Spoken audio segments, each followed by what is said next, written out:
काल परवाची केस तालुक्यातील टाकळी व कदमवाडी या वस्तीलगत जी घटना घडली आहे ती अत्यंत दुर्दैवी अशी घटना आहे। या घटनेचा आम्ही सर्वप्रथम निषेध करतो व स्वर्गीय विलास घुले यांना देखील भावपूर्ण श्रद्धांजली अर्पण करतो।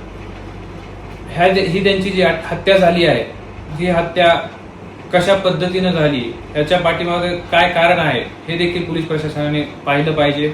या पाठीमागे कोण राजकीय द्वेषापोटी हा कोणी राजकीय दबाव आणून काय कट रचतंय का हे देखील पाहिलं पाहिजे।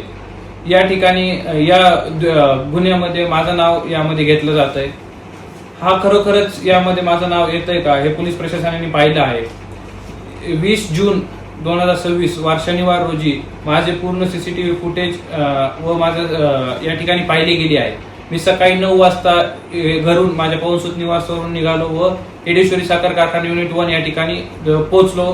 तिथून परत मी रिटर्न 2 वाजता माझ्या निवासस्थानी परत आलेलो आहे। 2 वाजल्यापासून मी पुढच्या दुसऱ्या दिवशीपर्यंत मी माझ्या घरी निवासस्थानीच आहे। याची देखील सीसीटीव्ही फुटेज SP साहेबांनी असेल, पोलीस प्रशासनाने असेल, यांनी सर्वांनी पाहिली आहे। याची देखील फुटेज आहे।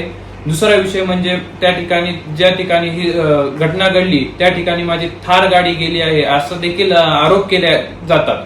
पण मी आपल्या सर्वांना सांगू इच्छितो की माझी थार गाडी देखील त्या तारखेला 20 तारखेला पूर्ण दिवसभर माझ्या पार्किंग मध्ये उभा होती, हे देखील सीसीटीव्ही फुटेज मध्ये क्लिअर दिसत आहे। त्याच्यामुळे पोलीस प्रशासनाला देखील विनंती आहे, जर कुठे तुम्हाला मला बोलवायचं असेल तर मी देखील त्या ठिकाणी यायला, आपल्या सर्वांशी संवाद साधायला मी त्या ठिकाणी उपस्थित राहू शकतो।